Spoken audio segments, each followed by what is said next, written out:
नमस्कार दोस्तों, निकवी क्लासेज में आपका एक बार फिर से स्वागत है। दोस्तों, हमारी क्लासेज चल रही थी इंडियन आर्मी की और इंडियन आर्मी में भी हम विभिन्न प्रकार के क्वेश्चनों के बारे में चर्चाएं कर रहे थे। आज की कक्षा में उसी प्रकार को आगे बढ़ाते हुए आज का क्वेश्चन है हमारा, पानीपत का तीसरा युद्ध किसके बीच में हुआ था और किसकी इसमें विजय हुई थी, यह पूछा गया है। तो इसी कक्षा में हम जितने भी युद्ध हैं उनके बारे में चर्चा करेंगे, उसमें किन किन की विजय हुई और वो युद्ध कब कब हुए, उनके सभी युद्धों के बारे में हम क्या करेंगे, चर्चाएं करेंगे। जो महत्वपूर्ण जो युद्ध हैं उन्हीं के बारे में चर्चाएं करेंगे। अन्यथा युद्ध तो बहुत हुए हैं, सभी युद्धों के बारे में चर्चा नहीं करेंगे, परंतु जो महत्वपूर्ण है आपके एग्जाम में आने की दृष्टि से उनके सभी युद्धों के बारे में चर्चाएं आज कर लेंगे इस कक्षा में हम। दोस्तों, तो हमारा आज का क्वेश्चन है, पानीपत का तीसरे युद्ध में किसकी विजय हुई थी। तो तीसरे युद्ध में बाबर की विजय हुई थी या अकबर की विजय हुई थी या अहमद शाह अब्दाली की विजय हुई थी या मीर कासिम की विजय हुई थी। ये हमारी कक्षा का आज का क्वेश्चन है। तो इसमें मैं बता दूं, पानीपत का प्रथम जो युद्ध हुआ था वो कब हुआ था और द्वितीय युद्ध कब हुआ था और तृतीय युद्ध कब हुआ था और उसमें किन किन की विजय हुई थी और किन किन के मध्य ये युद्ध हुआ था। तो बाबर और इब्राहिम लोदी का क्या हुआ था, युद्ध हुआ था प्रथम। इसमें कौन थे, इब्राहिम लोदी को तो हराया था किसने और बाबर की क्या हुई थी, इसमें विजय हुई थी। ठीक है दोस्तों, वर्सेज लगा लेना। वर्सेज बाबर और वर्सेज इब्राहिम लोदी के मध्य हुआ था। कब हुआ था आपसे पूछ लिया जाए तो 1526 में ये हुआ था। 1526 में ये हुआ था और इसमें कौन जीता था, ये बाबर जीता था और हुमायूं क्या हारा, इब्राहिम लोदी क्या हुआ था, हारा था। इब्राहिम लोदी हारा और बाबर जीता। जो जीतेगा उसके हम गुड का निशान लगाएंगे और जो हारेगा उसके क्रॉस का निशान लगा देंगे। क्या हुआ, ये हारा। और कब हुआ ये युद्ध, 1526 में। आगे बात करते हैं पानीपत का दूसरा युद्ध होता है, उसमें अकबर जीता है। वर्सेज कौन था, सामने कौन था, हेमू था। हेमू क्या है, हो जाता है, हार जाता है। और ये कब होता है आपसे पूछ लिया जाए तो 1556 में पानीपत का दूसरा युद्ध होता है। इसी प्रकार पानीपत का तीसरा युद्ध में किसकी विजय हुई, इसकी हेमू की क्या हो गई, हार हो गई। यहीं पे कौन था, अहमद शाह अब्दाली और मराठों के बीच में। वर्सेज यहीं पे कौन थे, मराठा के बीच में। मराठों के बीच में ये युद्ध होता है। मराठों की क्या होती है, यहीं पे हार होती है और अहमद शाह अब्दाली की क्या होती है, विजय होती है। बात करते हैं ये जो पानीपत का तीसरा युद्ध है ये कब होता है, तो ये 1761 में पानीपत का तीसरा युद्ध होता है। इस प्रकार पानीपत के 3 युद्ध हमारे भारत में हुए थे। पानीपत का प्रथम युद्ध कब, 1526 में, बाबर जीता और इब्राहिम लोदी हारा। पानीपत का दूसरा युद्ध अकबर जीता और हेमू हार गया और 1556 में होता है। उसी प्रकार पानीपत का तीसरा जो युद्ध है वो कब होता है, 1761 को होता है। उसमें अहमद शाह अब्दाली की विजय होती है और मराठा क्या हो जाते हैं, हार जाते हैं। आगे बात करते हैं जो वो मीर कासिम लिख रखा वो क्या है। तो एक आपने सुना होगा बक्सर का युद्ध। कौन सा युद्ध आपने सुना होगा, कौन सा, बक्सर का युद्ध। बक्सर का युद्ध कब हुआ था, यह 1764 ईस्वी में हुआ था। और ये किस किस के बीच में हुआ था, वर्सेज अंग्रेजों के मध्य हुआ था। अंग्रेजों के मध्य हुआ था। कौन, मीर कासिम तो हार गया था और अंग्रेज क्या हो गए थे, विजय हो गए थे। तो ये था बक्सर का युद्ध। आपसे और युद्ध भी पूछे जाते हैं, उन्हीं के बारे में भी हम चर्चाएं करते हैं। जैसे आपसे पूछ लिया जाए खानवा का युद्ध। कौन सा युद्ध, आपसे पूछ लिया जाए खानवा का युद्ध कब होता है, 1527 ईस्वी में होता है। और 1527 में किस किस के मध्य होता है, बाबर वर्सेज कौन होता है, राणा सांगा हार जाता है और बाबर क्या हो जाता है, जीत जाता है। ये राणा सांगा जो राजस्थान में मेवाड़ का जो शासक था, राणा सांगा, ये हार जाता है खानवा के युद्ध में और बाबर क्या हो जाता है, विजय हो जाता है। ठीक है दोस्तों, और उसी प्रकार से युद्ध पूछे जाते हैं। जैसे चौसा का युद्ध, एक ये कई बार ये युद्ध पूछा जाता है। चौसा का युद्ध कब होता है, ये भी 1539 में होता है। 1539 में तो चौसा का युद्ध होता है और इसमें भी कौन होता है, बाबर और शेर शाह सूरी होते हैं। बाबर वर्सेज शेर शाह सूरी।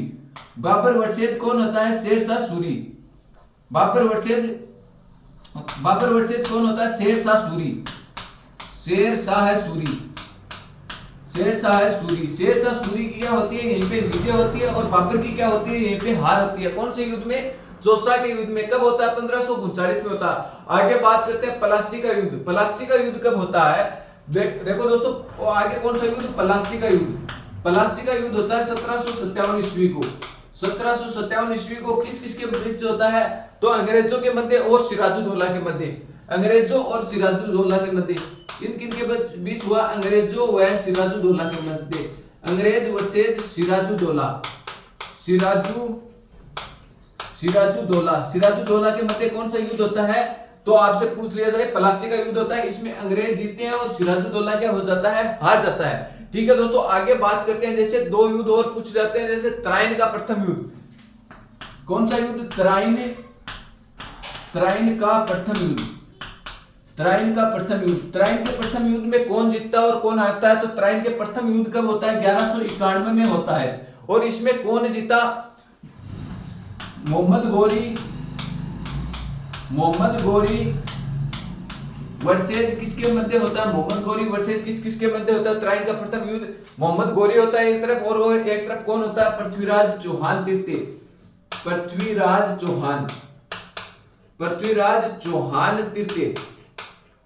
पृथ्वीराज चौहान थर्ड।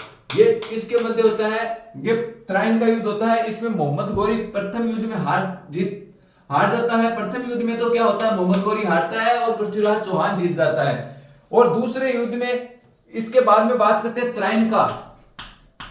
तराइन का दूसरा युद्ध। तराइन का सेकंड युद्ध आपसे पूछा जाए, सेकंड युद्ध कब होता है? 1192 में दूसरा युद्ध होता है। उसी के एक साल बाद में, और किस किस के मध्य होगा? मोहम्मद गोरी और वर्सेज पृथ्वीराज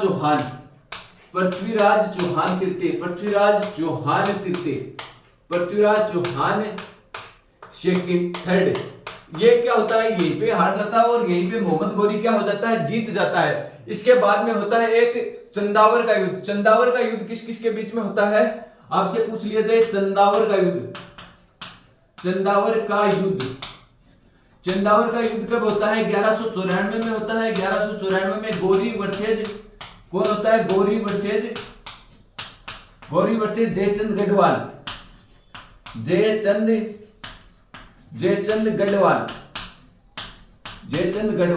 इसमें जयचंद गढ़वाल हार जाता है और गोरी क्या हो जाता है? जीत जाता है। कौन से युद्ध में? चंदावर का जो युद्ध है उसमें गोरी जीतता है और जयचंद गढ़वाल हार जाता है। इसमें पृथ्वीराज चौहान का हारने का रीजन भी मैं आपको बताऊंगा कि पृथ्वीराज चौहान प्रथम युद्ध में जीत जाता है और द्वितीय युद्ध में हार जाता है। और इधर जयचंद गढ़वाल, ये जो जयचंद गढ़वाल है, ये क्या है?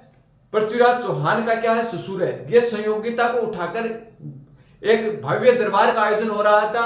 उसमें क्या होता है? स्वयंवर रचा जाता है। उसमें पृथ्वीराज चौहान की लोहे की मूर्ति स्वयंवर के आगे लगा दी जाती है। जयचंद गढ़वाल ने इसे अपमानित करने के लिए ये मूर्ति लगाई थी। और जो इसकी पुत्री जो थी वो किसके माला डालती है? एक लोहे की मूर्ति के माला डालती है। वहीं पे पृथ्वीराज चौहान आता है और इसकी बेटी को क्या कर ले जाता है? उठाकर ले जाता है। इसके कारण इसके दोनों के क्या हो गए? ससुरे के और दामाद के क्या हो गए? मतभेद उत्पन्न हो गए एक दूसरे में। और इसने पहले किसका साथ दिया? गोरी का साथ दिया।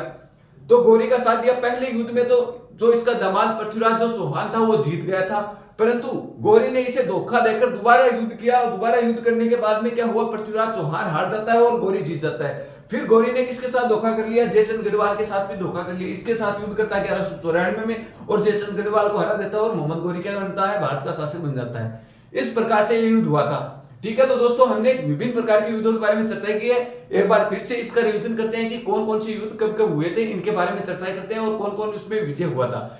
इस युद्धों में से आपसे एक क्वेश्चन आना तय है। यदि युद्ध में से क्वेश्चन पूछेगा आपको इंडिया लेवल में, तो इससे क्वेश्चन आएगा, इससे बाहर कोई क्वेश्चन नहीं आएगा आपके। तो बात करते हैं पानीपत का तीसरा युद्ध में किसकी विजय हुई थी।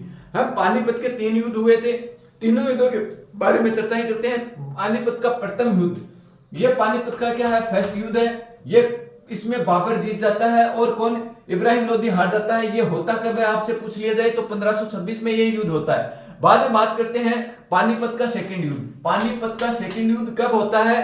1556 में होता है। बाबर और हेमू के बीच, सॉरी दोस्तों, अकबर और हेमू के बीच में होता है। इसमें अकबर की क्या होती है? विजय होती है और हेमू क्या होता है? हार जाता है। ये युद्ध होता कब है? 1556 में। आपसे क्वेश्चन में पूछा है पानीपत के तृतीय युद्ध में किसकी विजय हुई थी, तो हम बात करते हैं पानीपत का थर्ड जो युद्ध है वो किन किन के मध्य हुआ था? अहमद शाह अब्दाली व मराठों के मध्य हुआ था। उसमें क्या हुए थे?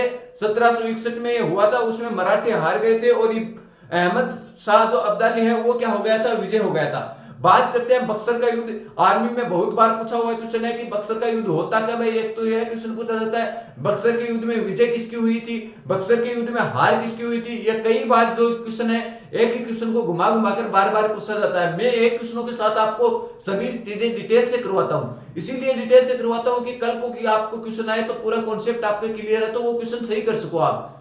तो दोस्तों बक्सर का युद्ध कब होता है, 1764 में होता है। उसमें मीर कासिम की हार होती है जो, और अंग्रेजों के मध्य और मीर कासिम के मध्य युद्ध होता है। मीर कासिम हार जाता है और इसमें कौन जीत जाता है, अंग्रेज जीत जाते हैं। इसी के बाद में बात करते हैं प्लासी का जो युद्ध होता है। प्लासी के युद्ध में अंग्रेज और सिराजुद्दौला के मध्य ये युद्ध होता है। और होता कब है प्लासी का युद्ध, 1757 में होता है। आपसे पूछा जाए कि प्लासी का युद्ध कब हुआ तो 1757 में हुआ। आपसे पूछा जाए प्लासी के युद्ध में किसकी विजय हुई तो अंग्रेजों की विजय हुई थी। आपसे पूछा जाए प्लासी के युद्ध में कौन हारा था तो सिराजुद्दौला हारा था। देखो कॉन्सेप्ट क्लियर होंगे तो आप कैसा भी क्वेश्चन पूछ लो आप सही कर सकते हो। ठीक है दोस्तों, आगे बात करते हैं खानवा का युद्ध। खानवा का युद्ध कब होता है, 1527 में होता है। इसमें कौन जीतता है, बाबर जीतता है और राणा सांगा क्या हो जाता है, राजस्थान का मेवाड़ का जो शासक है राणा सांगा, सैनिकों का भग्नावशेष भी इसे बोला जाता है, ये राणा सांगा क्या हो जाता है, हार जाता है। ठीक है दोस्तों, इसके 52 घाव शरीर पे हो जाते हैं। इसका आंख एक और का शरीर पूरा चला जाता है, आंख टांग नाक और हाथ सब कुछ चले जाते हैं, आधा शरीर इसका शेष रह जाता है इस युद्ध में। फिर इसे कार्पी मध्य प्रदेश में जाकर इसे जहर दे दिया जाता है। इसके कारण क्या हो जाती है, राणा सांगा की मृत्यु हो जाती है। ठीक है दोस्तों, आगे बात करते हैं चौसा का युद्ध 1539 में। 1539 में बाबर के क्या होते हैं, घुटने टिका दिए जाते हैं। किसके शासक ने, शेरशाह सूरी ने। फिर बीच में मुगल वंश में सूरी शासक रहता है, वो यही शेरशाह सूरी है। ये शेरशाह सूरी मालदेव के साथ भी युद्ध करता है। कौन सा, गिरी सुमेल का युद्ध करता है 1544 में। उस समय एक कथन भी कहता है कि मैं एक मुट्ठी पर बाजरे के लिए, क्योंकि मारवाड़ एक छोटी सी रियासत है और पूरा है हिंदुस्तान का क्या बन जाता है, राजा बना हुआ होता है। तो ये कहता है कि मैं एक मुट्ठी पर बाजरे के लिए हिंदुस्तान की क्या खो देता, बादशाह खो बैठता।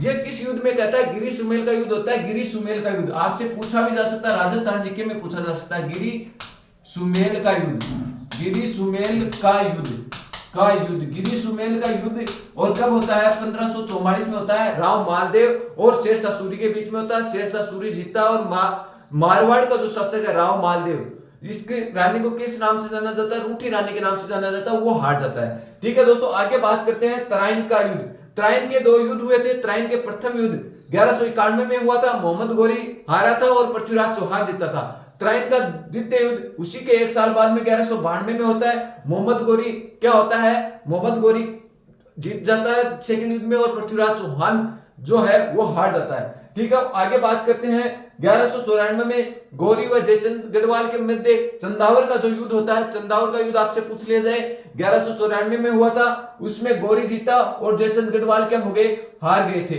ये थे भारत में जो महत्वपूर्ण युद्ध है, उनके बारे में हमने विस्तार पूर्वक चर्चा की है।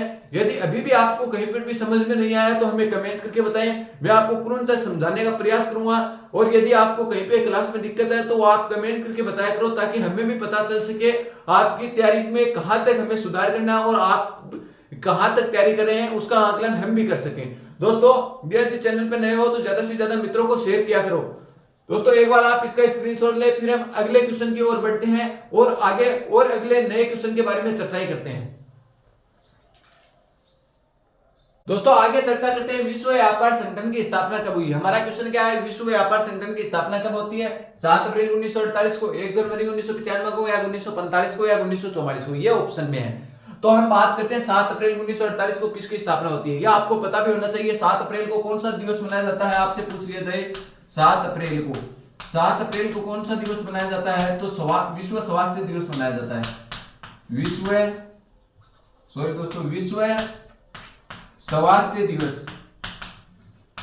स्वास्थ्य दिवस कब मनाया जाता है, 7 अप्रैल को मनाया जाता है स्वास्थ्य दिवस। तो विश्व स्वास्थ्य संगठन की जो स्थापना है वो कब होती है, तो 7 अप्रैल 1948 को विश्व स्वास्थ्य संगठन की स्थापना होती है। विश्व स्वास्थ्य संगठन की क्या होती है, स्थापना होती है। आपको इसका पूछा जा सकता है मुख्यालय, इसका मुख्यालय पूछा जा सकता है, मुख्यालय कहां स्थित है, तो इसका मुख्यालय जिनेवा में स्थित है। जिनेवा में क्या स्थित है, इसका मुख्यालय स्थित है। आपको यह भी पूछा जा सकता है कि इसमें कितने देश शामिल हैं, शामिल देश क्या पूछा जा सकता है, शामिल देश। शामिल देश कितने हैं इसमें, तो आपसे पूछा जाए तो शामिल देश है 194 देश क्या है इसमें शामिल है। और आपसे पूछा जा सकता है क्वेश्चन क्या था, विश्व व्यापार संगठन की स्थापना 1 जनवरी 1995 को विश्व व्यापार संगठन की स्थापना होती है। इसका भी आपको पूछा जा सकता है कि इसका मुख्यालय कहां स्थित है, तो इसका मुख्यालय भी जिनेवा में स्थित है। इसका भी मुख्यालय आपसे पूछा जाए, मुख्यालय कहां स्थित है, तो जिनेवा में स्थित है। जिनेवा में इसका मुख्यालय स्थित है। और इसमें भी सदस्य कितने हैं, इसमें सदस्य हैं 164। इसमें कितने सदस्य हैं, 164 सदस्य देश शामिल हैं। तो आपको सदस्य देश शामिल पूछ ली जाए तो कितने सदस्य देश शामिल है, 164 सदस्य देश शामिल है। आगे बात करते हैं 1945 को किसकी स्थापना होती है, एक तो यूनेस्को की स्थापना। यूनेस्को की स्थापना कब होती है, तो यूनेस्को को क्या बोला जाता है, विश्व धरोहर बोला जाता है। यूनेस्को की स्थापना होती है, कब होती है यूनेस्को की स्थापना, तो 1945 में होती है। इसका मुख्यालय आपसे पूछ लिया जाए, मुख्यालय कौन सा है, तो मुख्यालय पेरिस फ्रांस में है। पेरिस फ्रांस में क्या है, इसका मुख्यालय है फ्रांस में। पेरिस फ्रांस में क्या है, इसका मुख्यालय है। आपसे पूछ लिया जाए सदस्य देश कितने हैं, यूनेस्को के सदस्य हैं 164। ठीक है दोस्तों, आपको क्वेश्चन पूछा जाए कि भारत की कितनी विश्व धरोहर हैं शामिल है, भारत की कितनी विश्व धरोहर शामिल है, कितनी विश्व धरोहर शामिल है, विश्व धरोहर शामिल है। तो भारत की कितनी विश्व धरोहर शामिल है, आपसे पूछ ली जाए 40 शामिल है। 40 विश्व धरोहर किसकी शामिल है, भारत की 40 विश्व धरोहर इसमें शामिल है। आपसे पूछ ली जाए सर्वाधिक विश्व धरोहर किसकी है, तो सर्वाधिक आपसे पूछ ली जाए सर्वाधिक विश्व धरोहर किसकी है, तो इटली की है। कितनी, इटली की 58। इटली की विश्व धरोहर में कितनी शामिल है, 58। एक और किसकी स्थापना होती है इसी समय, अंतरराष्ट्रीय मुद्रा कोष की भी स्थापना होती है 1945 को। किसकी, अंतरराष्ट्रीय मुद्रा कोष की क्या होती है, मुद्रा कोष की स्थापना होती है। अंतरराष्ट्रीय मुद्रा कोष की क्या होती है, स्थापना होती है। अंतरराष्ट्रीय मुद्रा कोष की क्या होती है, स्थापना होती है। और बात करते हैं 1944 में विश्व बैंक की स्थापना होती है। 1944 में किसकी स्थापना होती है, विश्व बैंक की स्थापना होती है। विश्व बैंक की स्थापना होती है। और आपसे पूछ लिया जाए इन दोनों का ही मुख्यालय किसका, एक तो अंतरराष्ट्रीय मुद्रा कोष और एक विश्व बैंक का मुख्यालय। विश्व बैंक का आपको क्या पूछ लिया जाए, मुख्यालय आपसे पूछ लिया जाए कि तो इसका मुख्यालय कहां पर है, वाशिंगटन